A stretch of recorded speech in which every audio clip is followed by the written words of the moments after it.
Bismillah, alhamdulillah, salatu wassalamu ala rasulillah Sayyidina Muhammad bin Abdul Habib, Direktur pada Direktorat Jenderal Bimas Islam Kementerian Agama, juga ini Kasubdit Bina Faham, dan seluruh jajaran dari Bimas Islam yang saya hormati, serta para peserta SPARK, ya, sekolah. Sisi perbedaan karena ya para penghulu penyuluh agama Islam tentu.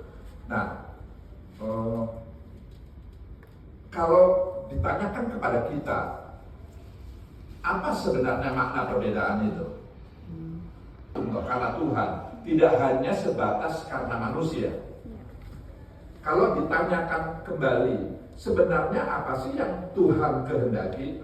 Apa sih sebenarnya yang Allah kehendaki dengan perbedaan itu? Saling kenal mengenal, saling memahami. Tapi kenapa justru manusia konflik karena perbedaan? Tidak hanya satu pihak, tapi harus kedua belah pihak. Saling mengenal itu sebenarnya tidak hanya sebatas mengenal dalam artian fisik, tapi lalu kemudian saling berinteraksi, saling berkomunikasi, saling mengisi, saling melengkapi, saling berbagi, saling membangun kooperasi, saling bersinergi, ta'awun. Nah, jadi ini positif sekali nih perbedaan. Kenapa? Karena manusia itu makhluk yang sangat terbatas. Perspektifnya itu terbatas, tidak ada yang bisa melihat 360 derajat secara keseluruhan sebuah aspek atau sebuah fenomena atau peristiwa, atau sehingga lalu kemudian keragaman itu dijadikan agar itu menjadi anugerah untuk lalu kemudian saling mengisi dan saling melengkapi. Tapi di ayat yang lain Allah berfirman apa ya? Walau sya'allahu laja'alakum ummatan wahidatan. Ya. Kalau saja Allah itu mau, laja'alakum. Allah pasti sudah jadikan kita semua ini umat yang satu, umat yang homogen. Kalau saja Allah mau menjadikan semua manusia di dunia ini Islam semua, kira-kira mampu nggak Allah? Sangat namanya saya Allah pasti mampu menjadikan semua manusia tidak hanya Islam semua, ahli sunnah semua. Mampu nggak? Sangat. Tidak hanya ahli sunnah saja, semua manusia yang Islam semua itu, yang ahli sunnah wal jamaah. Karena ada ahli sunnah yang jamaahnya kadang-kadang. Depannya di rumah, Pak. Allah tidak lakukan itu. Dia beluakum. Bukan, sambungannya bukan itu. Dia beluakum bima atakum. Lalu kemudian disambung dengan fastabiqul khairat. Lihat tuh. Jadi indah sekali cara Allah menjelaskan apa sesungguhnya perbedaan, keragaman yang Allah kehendaki. Di satu sisi di ayat yang tadi itu lita'arufu dengan penjelasannya yang prinsipnya adalah untuk saling bekerja sama, kalian itu saling membangun sinergi, karena saling mengenali, saling berinteraksi, saling berkomunikasi itu adalah saling mengisi dan saling melengkapi, saling berbagi gitu. Nah, tapi di sisi lain Tuhan menciptakan keragaman. Tuhan tidak menjadikan semua kita ini seragam, tapi menjadikan kita beragam-ragam. Lihat dulu waktu bina itu adalah sebagai bentuk ujian terhadap apa-apa yang akan datang kepadamu. Ujian, apa makna ujian itu? Nah, ini bagi penyuluh penyuluh agama penting sekali nih, penghulu, apalagi penghulu. Begini, ujian itu adalah cara Tuhan, cara Allah memberikan peluang, kesempatan kepada kita untuk naik kelas. Karena tidak ada proses naik kelas yang melompat begitu saja tanpa melalui ujian. Semua proses naik itu harus melalui tahapan anak tangga atau apa tahapannya. Nggak bisa orang tiba-tiba itu sesuatu yang nggak normal itu. Tidak ada yang bisa lagi. Ya tiba-tiba.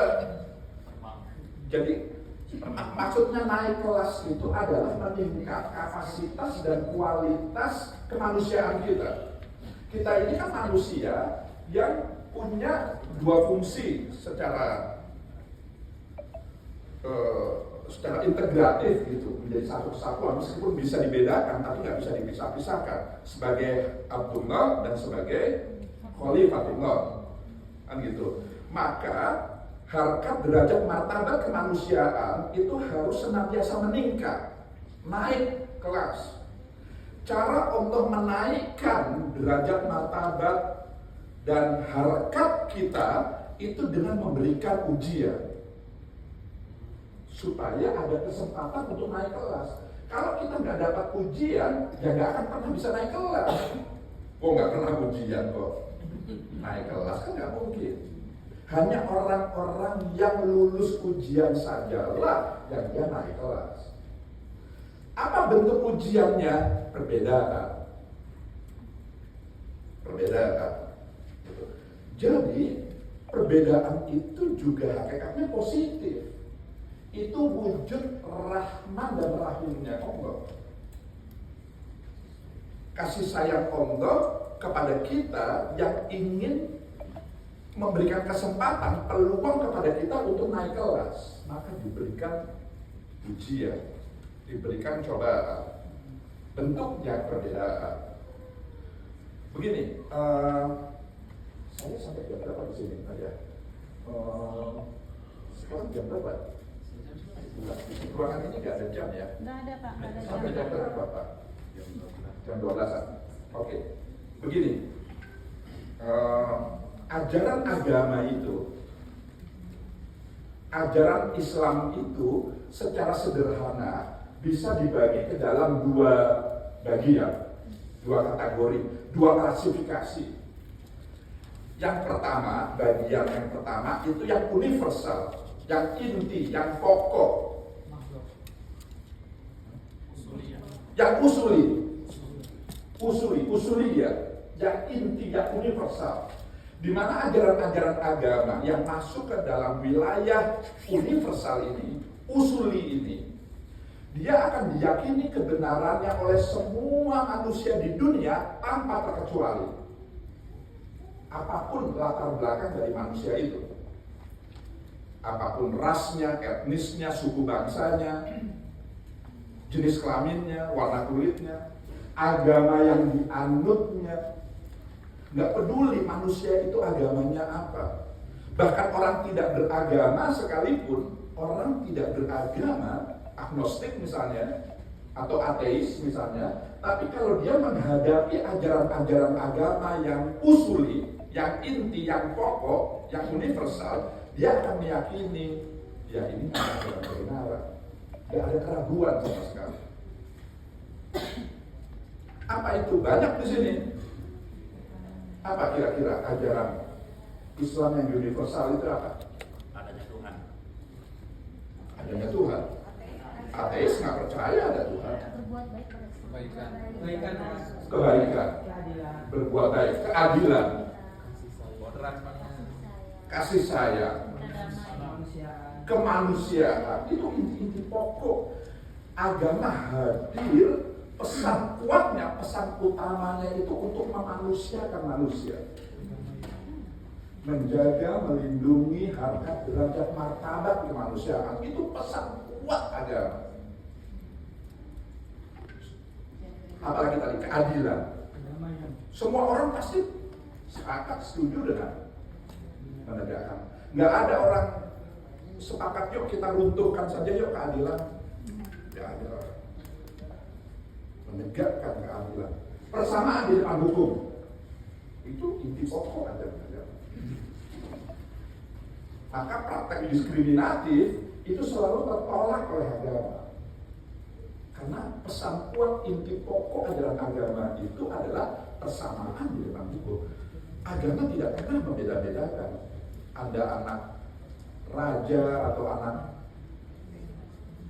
siapa? Rakyat jelata. Anak rakyat jelata atau rakyat jelita. Tidak ada beda-beda. Mau jelata, mau jelita sama. Habib Pak. Ya kewajibannya sama, haknya juga sama. Gitu ya. Banyak sekali membangun kemaslahatan bersama. Kemaslahatan. Apa itu maslahat? Kebaikan. Kebaikan yang mengandung manfaat, yang manfaatnya bisa dirasakan oleh banyak orang, itu maslahat. Dan inti ajaran agama adalah setiap kita penganutnya dituntut untuk membangun kemaslahatan bersama, membuat sebanyak mungkin, menebarkan kemaslahatan, suatu kebaikan yang mengandung manfaat, yang manfaatnya bisa dirasakan oleh banyak orang. Lampu ini benda maslahat nih, kursi, mikrofon ini benda maslahat. Jadi kalau saya punya paham bahwa yang buat mikrofon ini kan orang kafir ini, nggak seiman dengan saya yang membuat. Maka lalu kemudian amalan saya hancurkan saja. Itu terlebih-lebih gulu. Itu tatorruf. Itu melampaui batas. Jadi banyak ajaran-ajaran yang universal ini. Wujudkan kedamaian, bangun kerukunan, semua orang pasti setuju. Gak ada orang setuju, yuk kita bangun permusuhan saja yuk. Pasti kedamaian, pasti kerukunan. Jangan mencuri, jangan berbohong, jangan menipu, jangan saling membunuh. Itu inti-inti pokok ajaran agama. Nah, tapi tidak semua ajaran agama itu universal. Ada juga yang partikular. Jadi kalau di sini tadi inti, pokok, yang kedua ini cabang. Kalau yang tadi universal, di sini partikular. Kalau di sini usuliyah, yang ini furu'iyah. Kalau yang di sini kulliyah, yang di sini juz'iyah. Nah, ajaran-ajaran agama yang masuk di wilayah ini, yang wilayah cabang ini, jangankan kok diyakini kebenarannya oleh semua manusia di dunia, bahkan oleh sesama penganut satu agama yang sama, itu bisa berbeda-beda meyakini apakah ini kebenaran atau bukan. Meskipun sama-sama seiman, satu agama, tapi bisa beda-beda ketika menyikapi ajaran agama yang masuk dalam kategori furu'i. Ini benar atau enggak ini?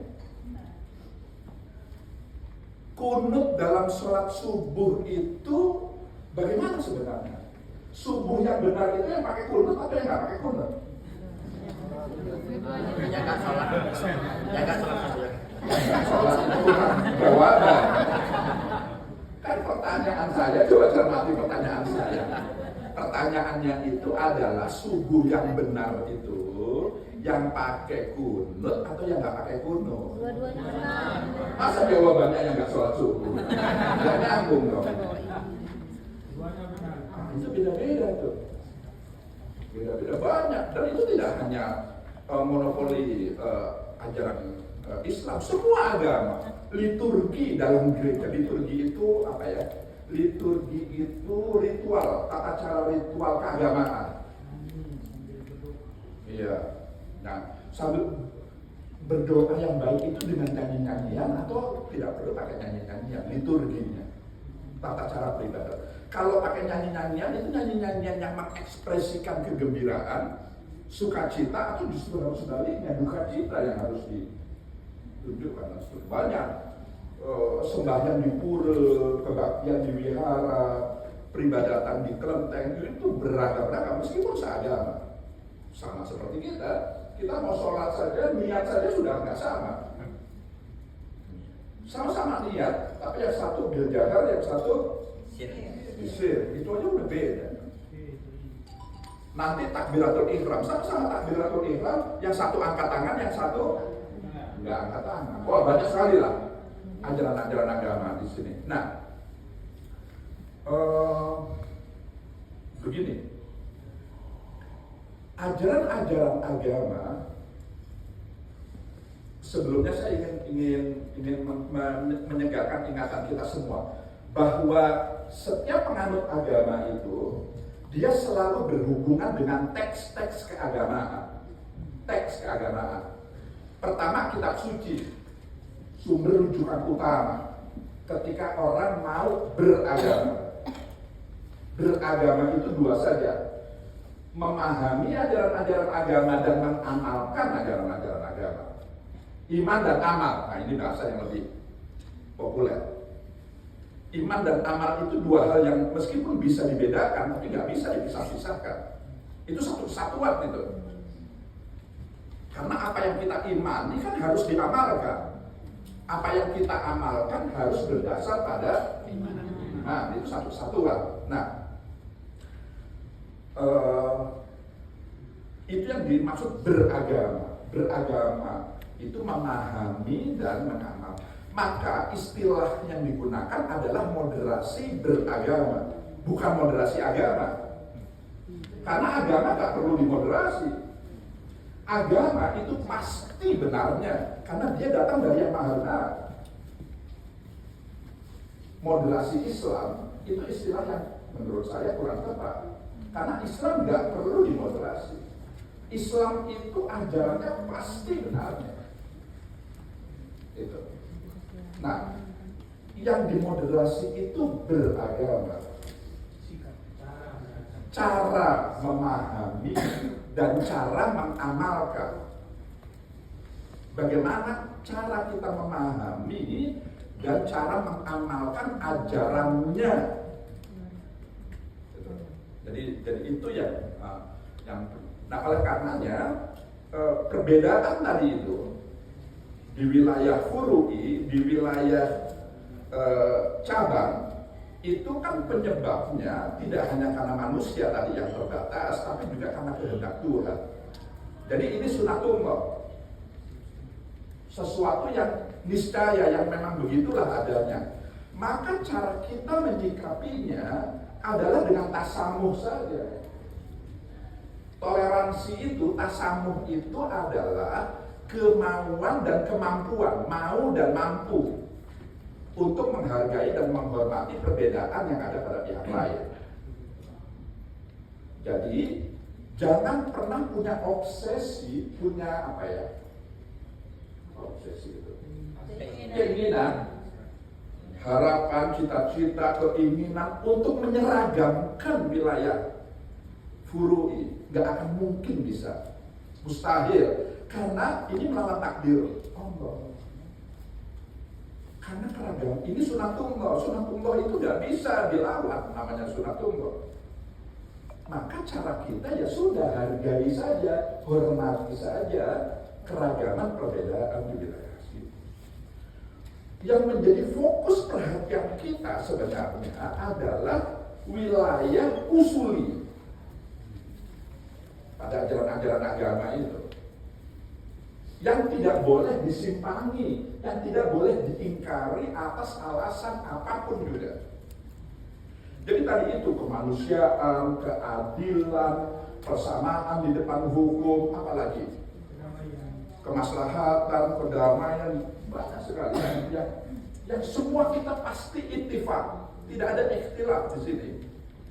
Ini yang betul-betul harus dijaga dan tidak boleh disimpangi, tidak boleh diingkari. Karena kalau ada faham keagamaan, ada amalan keagamaan, kok mengingkari yang usuli, ekstrim dia. Ekstrim itu mengandung dua unsur. Pertama berlebih-lebihan, hulu berlebih-lebihan. Yang kedua adalah tatorruf, melampaui batas. Segala sesuatu kalau berlebihan pasti buruk. Kebaikan sekalipun kok berlebihan jadi buruk ya. Apalagi keburukan kok berlebihan, waduh semakin buruk lagi. Makan itu baik, menjaga stamina, menjaga metabolisme tubuh, energi dan seterusnya. Semua orang butuh makan. Itulah kenapa ajaran puasa itu nggak boleh seterusnya itu. Harus ada saat dimana orang harus berbuka puasa karena dia perlu asupan. Itu baik, tapi kalau makan berlebih-lebihan, contohnya banyak, sedekah kan juga begitu. Tapi kalau kita menyedekahkan semua harta yang kita miliki untuk orang lain sehingga kita sendiri nggak punya apa-apa lagi, itu berlebih-lebihan.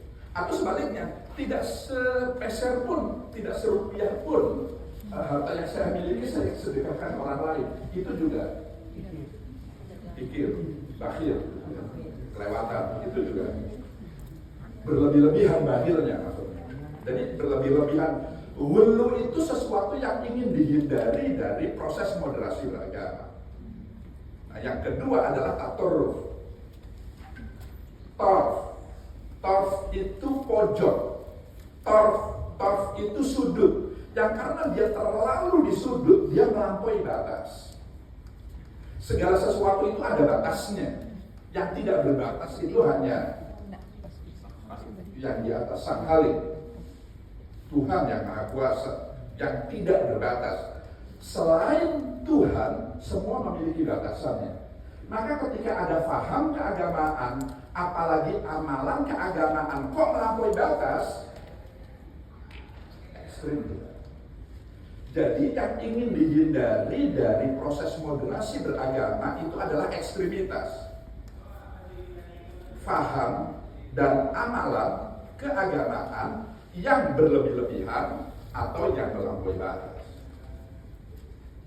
Nah, yang ekstrim inilah yang perlu dimoderasi, dibawa ke tengah. Moderat itu moderation, moderatio bahasa Latinnya, wasat, bahasa Arab, wasatiyah, kita sering dengar wasatiyah itu Islam. Wasat diserap ke dalam bahasa Indonesia menjadi wasit, orang yang ada di tengah, yang berprinsipkan adil dan berimbang. Di tengah itu adalah mengandaikan dia berada di antara dua titiknya, dua kutubnya. Karena dia di tengah, dia tidak condong ke salah satu kutubnya.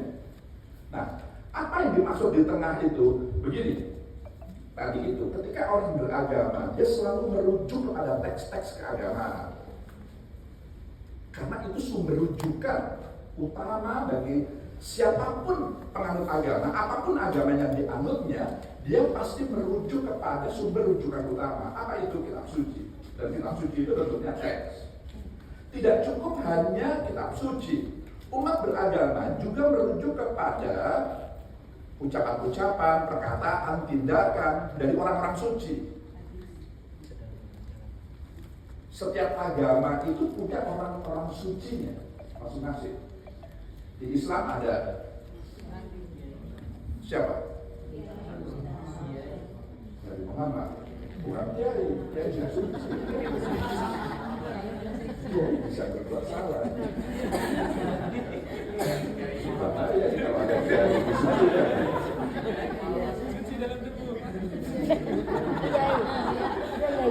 Yang maksum itu hanya Rasulullah. Ya. Rasulullah yang maksum, Rasulullah itu tidak berbuat salah. Karena kalau beliau berbuat salah, langsung dikoreksi oleh Allah. Jadi maksum.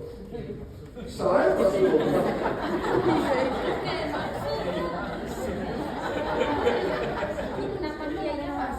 agama-agama lain juga begitu. Para santo, para rasul, umat Kristiani, para maharesi itu disucikan. Karena disucikan, maka ucapan-ucapannya, perkataannya, tindakannya Bahkan diamnya, takrirnya itu menjadi rujukan bagi kita ketika kita ingin memahami ajaran agama. Tidak dalam konteks Islam.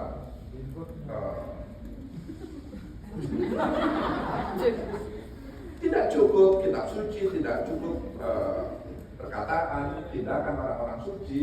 Umat beragama juga merujuk kepada pandangan-pandangan, pendapat-pendapat dari orang-orang yang dinilai memiliki kompetensi, memiliki kapasitas keilmuan yang sangat mendalam, yang sangat luas, yang juga disertai dengan akhlaknya yang terpuji. Para imam-imam mazhab, imam-imam sekte yang juga mengarang Al-Kutubul Mu'tabar, kitab-kitab rujukan itu. Dan itu juga bentuknya teks. Jadi walhasil setiap penganut agama ketika ingin beragama itu dua, memahami dan mengamalkan ajaran agama, dia selalu berhubungan dengan teks-teks keagamaan. Disinilah awal mula munculnya ekstremitas. Awal mula munculnya ekstremitas ketika orang menyikapi teks-teks keagamaan itu. Ada dua kemungkinannya. Pertama, teks-teks itu dimaknai, disikapi secara tekstualis saja dan mengabaikan konteks. Jadi teks itu difahami sebagai teks semata dan sama sekali tidak mau tahu dengan konteks. Konteks itu apa ya?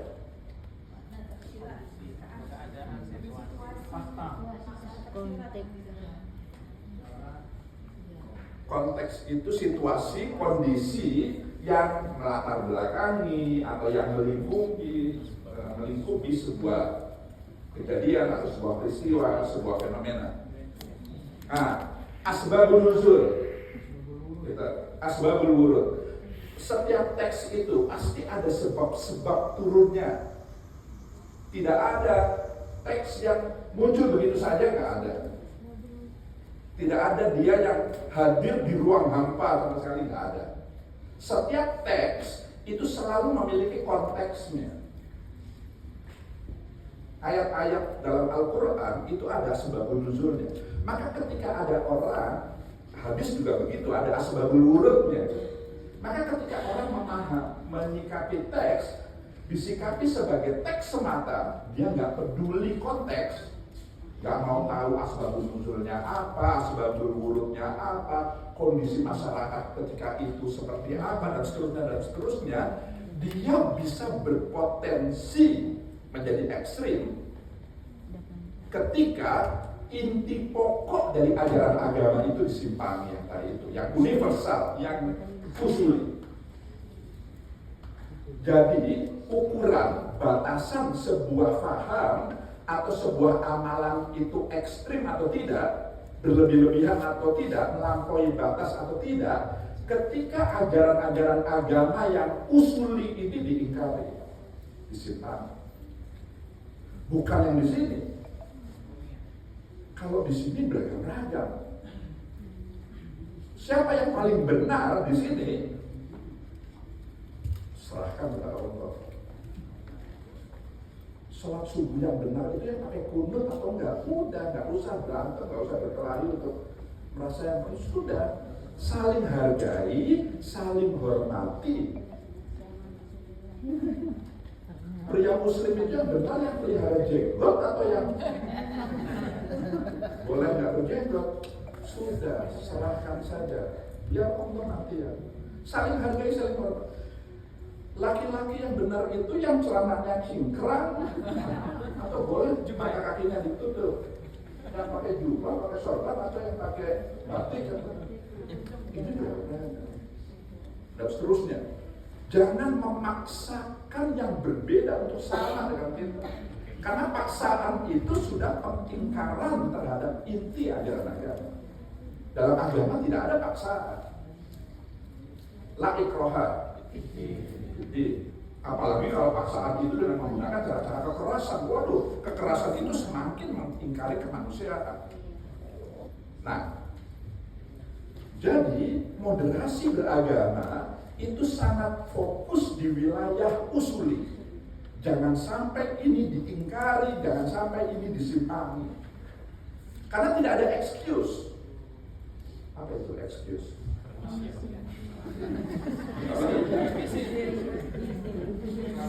Pengecualian. Nah, tidak ada pengecualian. Tidak ada satupun faktor pembenar bagi kita umat beragama untuk bisa mengingkari ajaran agama yang inti. Gak ada. Kapanpun, dimanapun, terhadap siapapun, ini gak boleh diingkari.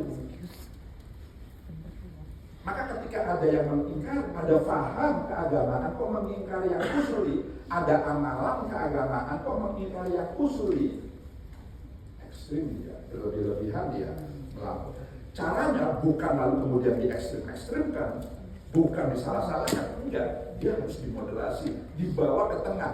Kenapa? Karena dia sudah terlalu di sudut, terlalu di pojok tadi, torf, melampaui batas. Jadi moderasi itu, sekaligus saya ingin